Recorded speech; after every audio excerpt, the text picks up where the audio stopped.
This week, I retire as Joint CEO of the Learning Alliance. Today, our family of schools includes schools in Crewe, Knutsford and Congleton. And I'm really proud that we now educate something like 10% of the children in Cheshire East. When I first started 15 years ago, I came as head teacher of Congleton High School. At the time, Congleton High School was struggling. Pam Taylor, she appointed me to turn things around.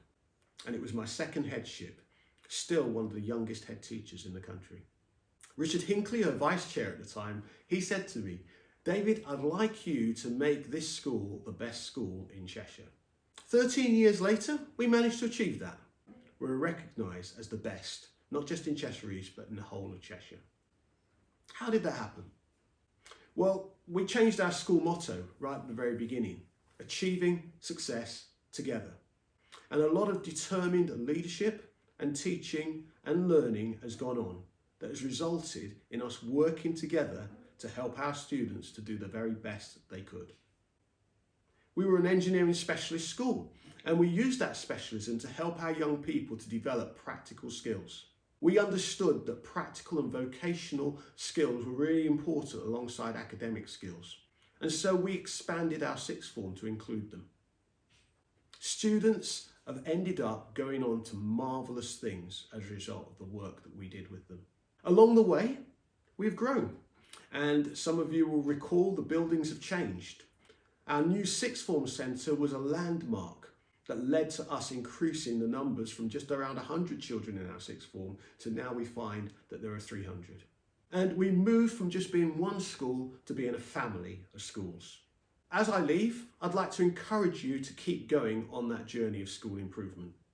I'd like you to encourage you to continue to make teaching the focal point of all that you do, ensuring that our young people get access to the very best teaching that we can provide, to continuously improve how we do that using digital methods so that we can help our young people to thrive in the society that they are going to live in. The second thing is around learning.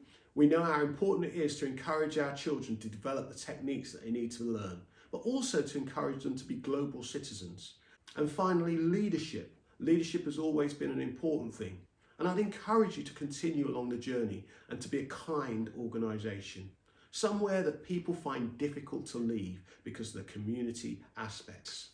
I'll be starting to work as a consultant from January and also continuing on my PhD looking at how we can help schools recover from the effects of the pandemic. I've already started some of that work by doing a survey with our students across the trust and children in nearby trusts. Over 2,350 children have provided me with their views. Many of those students have felt that their mental health has really suffered.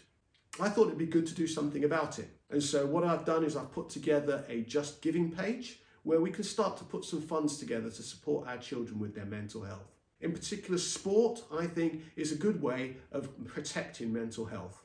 And I've been using sport for the last 40 years, either as a coach or as a basketball player, to help me with my own mental health. Finally, I'd like to thank you all for your support over the last 15 years. I wish you all a very Merry Christmas and a Happy New Year, and I pray that God would go with you on the next stage of your journey.